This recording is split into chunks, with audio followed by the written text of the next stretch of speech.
Let's say China. China. China. China. China. China. There are no storm neighbors, and you can actually see Russia from land here in Alaska. You go over to China.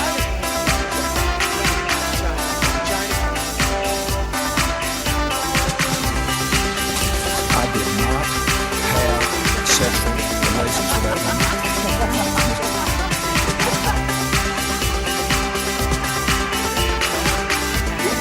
Trump's statement, tweeting out insults to Angela Merkel. What's he doing? Ladies and gentlemen, please welcome your host. Yes. Hello, and welcome. I am James Andrews, and you are listening to So This Happened, the only news you need if your name is Sebastian, or if your name is not Sebastian. It's Wednesday, the 6th of September 2017, and you'll remember a month ago or so, a lady said that she believed she was Salvador Dali's daughter.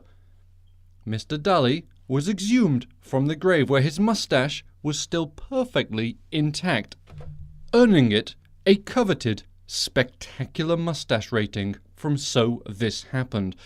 Anyway, today, the DNA tests are back, and unfortunately, this lady is not the daughter of Salvador Dali. You are not the father.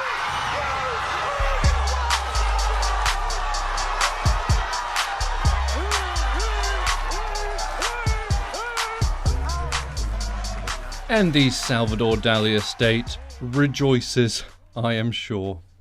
And here's something you may not know, but the United States is, according to the president, the highest taxed nation in the world.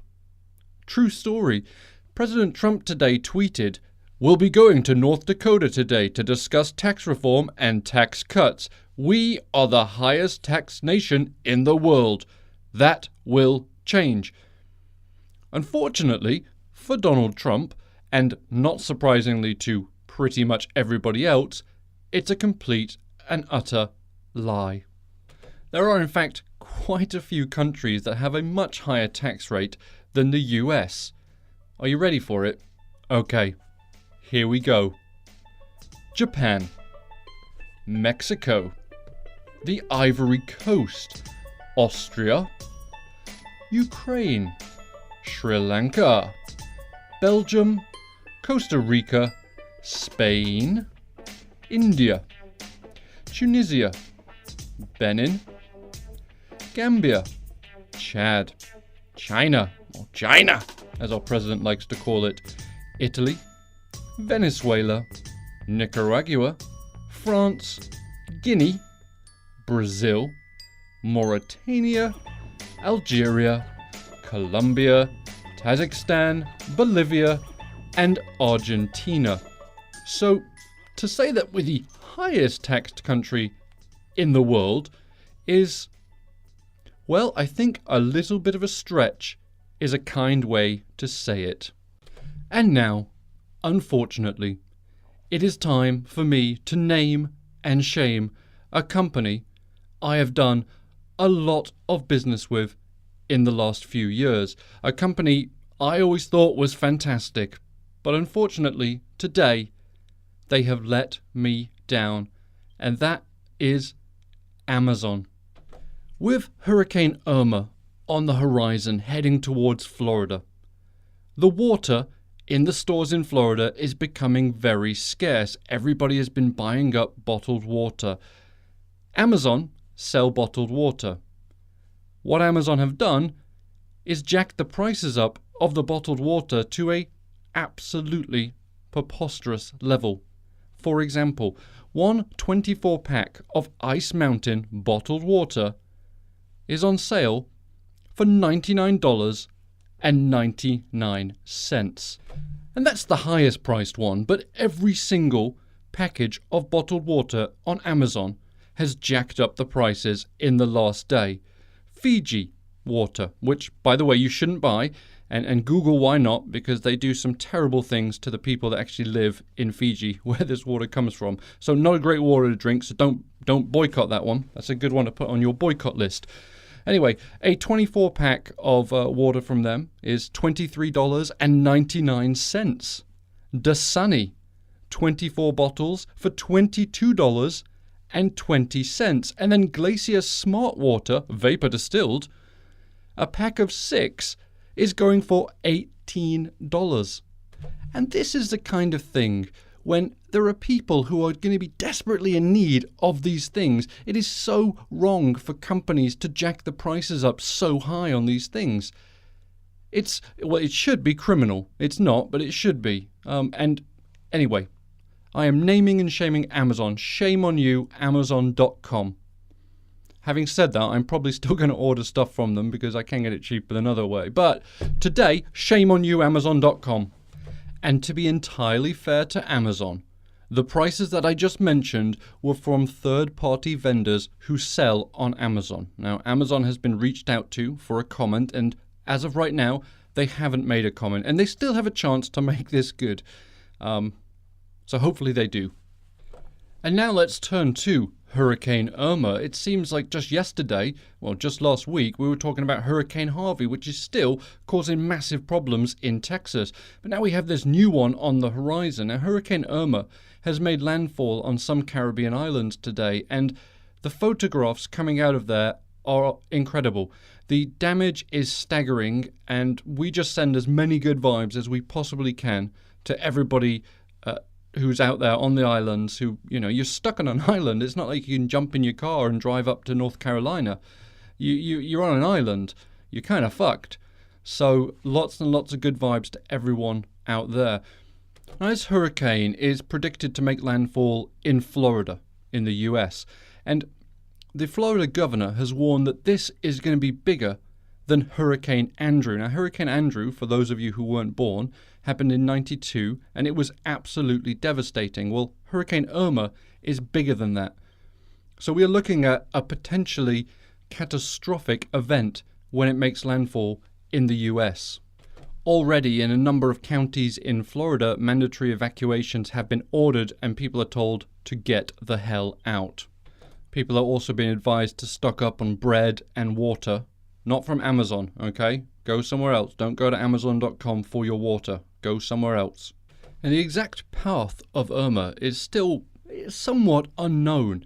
It could potentially hit Florida, or it could move up the coast and impact South Carolina if it shifts just a little bit. And Irma seems to be giving these computers a very hard time with predicting exactly where it's going to go. It's a fairly unstable storm.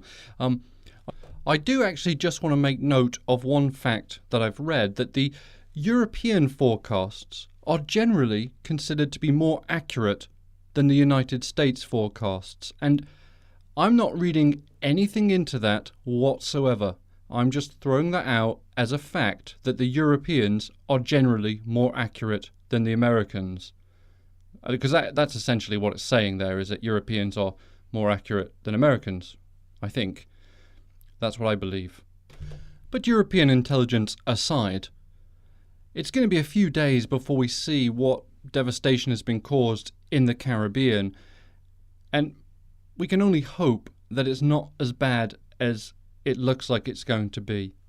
Because remember, a lot of these countries are considerably less wealthy than the US. So when a natural disaster like this hits them, it is so much worse than it is when it hits here. And after looking at Harvey last week and how much damage was caused and how much money it's going to cost to fix what happened, we can only imagine what it's like for these small islands stuck out there in the Atlantic Ocean. So over the next few days, our thoughts really should be with those people, because it's unimaginable to us, the sort of devastation they are potentially looking at. Just staggering, awful. And this just popped up on Twitter just now, and it's not something I really want to make light of, but I'm going to anyway. It was a press statement from the White House saying that President Trump and the First Lady will be donating $1 million to Harvey aid donation. Now, we know Donald said this last week, and everyone was saying, yeah, but are you really going to do it? Well, this letter here lists a number of charities that they're donating to and the dollar amount. And if Donald Trump and Melania really do give $1 million to these charities, that's great. Well done. Thanks very much. My thing with this, and this may just be a weird personal thing that I have, but I'm going to get it off my chest anyway. Charitable donations, in my mind, should be just that. Charitable donations, and preferably anonymous. If you use it as a publicity stunt to say, hey, look how fantastic I am, $1 million, fucking whoop-de-doo, then you're really taking away from giving the money to these charities and turning the focus back on you, saying, look how great I am. And I'm not just saying that because this is Donald Trump. I always find it a little bit gauche when people say, I just donated $1 million to that cause. How fabulous am I? That's what I love with Beyonce. She gave money to Texas, but we don't know how much it was. There was all these rumors, but she never said. It was just sort of known that she'd given some money, and we suspect it was probably quite a lot. But I love that. And again, that might just be me. It might just be my own little hang-ups. But I always think if you're giving money to a charity, you're giving money to the people in the charity. You're not doing it so that people look at you and go, my God, you are a fantastic human being. You're doing it because you are a fantastic human being, and you really don't need the accolades that come with giving lots of money to a charity. And I could argue by saying, look what I just did, you're actually taking away being a fabulous human being, and you're just being a completely egotistical person that needs the affirmation of everybody looking at going, God, look at that. He gave $1 million. Wow. And while $1 million is incredible and a huge amount of money, much more than most of us can sort of comprehend, if you look at Donald Trump's wealth, which is estimated to be $3.5 billion, $1 million is literally pocket change. And to give you an idea, if you take $1 billion, okay, 1 billion, and you donate $1 million to charity, the amount of that you are donating is 0.1%. So now take 3.5 billion, and I don't have a calculator handy, and I'm really bad at mathematics, but it's a tiny, tiny, tiny percentage. And I don't want to knock the man too much for giving $1 million, because it is a lot of money. But the thing is, why bring it up? Why tweet about it? Why talk about it all the time? Just fucking do it and feel good about yourself. Not everybody has to look at you and go, wow, $1 million, well done, Donald. Because now you're going to look at it and go, wow, $1 million, wow, that's like 0.005% of what you own. So kind of like if I found a quarter in my pocket and gave it to a homeless person on the street, that's essentially what you just did. It would probably be a nickel. And I probably would not tweet that. Actually, I might tweet that, actually. Next time I give like a quarter to a homeless person, I might just throw it up on Twitter. I donated 25 cents to a homeless person today. 25 cents. They'll be able to buy whatever you can buy with 25 cents. If they get 3 more, they'll be able to go to the dollar store and buy anything in there they want. Now that's fucking generosity. And speaking of Donald Trump, he's actually speaking right now live in North Dakota about his taxes. So let's have a quick listen in, shall we? This is a once-in-a-generation opportunity to reform taxes, rebuild our economy, and restore America's competitive edge.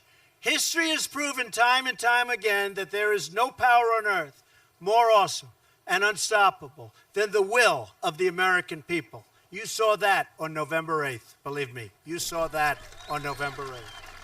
I kind of wish we hadn't tuned into that. And honestly, that was just what was playing live on my computer. I just turned the volume up and just let it roll. It was just perfect. It was a perfect Donald Trump soundbite. Which leads me to wonder, is the entire speech just full of little 15-second Donald Trump soundbites? Because that was me just turning the volume up on the record button here, and that's what he was saying. Amazing. Incredible. Anyway, listen, we are out of time, unfortunately. It was a good conversation, as always. We'll do it again tomorrow, and we'll probably have some more news on this Hurricane Irma. And we'll also be able to chat a little bit about what Donnie's talking about right now. And, well, I'll let you have a listen to it just as we head out, see what he's doing. We'll see if my theory of 15-second sound bites hold true. I'm just going to turn the volume up right now, I've just turned it up. This is live, so I have no Thank you, idea. Heidi. We're not going to put her on the spot. I'm not putting her on the spot. I don't know who he's talking about. If Democrats don't want to bring back your jobs, cut your taxes, raise your pay, and help America win, voters should deliver a clear message. Do your job to deliver for America, or find a new job. Do something else. Just do something. Oh my god, it is. It's full of 15-second sound bites. Oh, I'm asking fucking all hell. Americans, All right, folks. Good night. Republican, Have a great one. Democrat, and Bye-bye. Independent, to join with me, with each other, to demand tax cuts and tax reform that will put America first.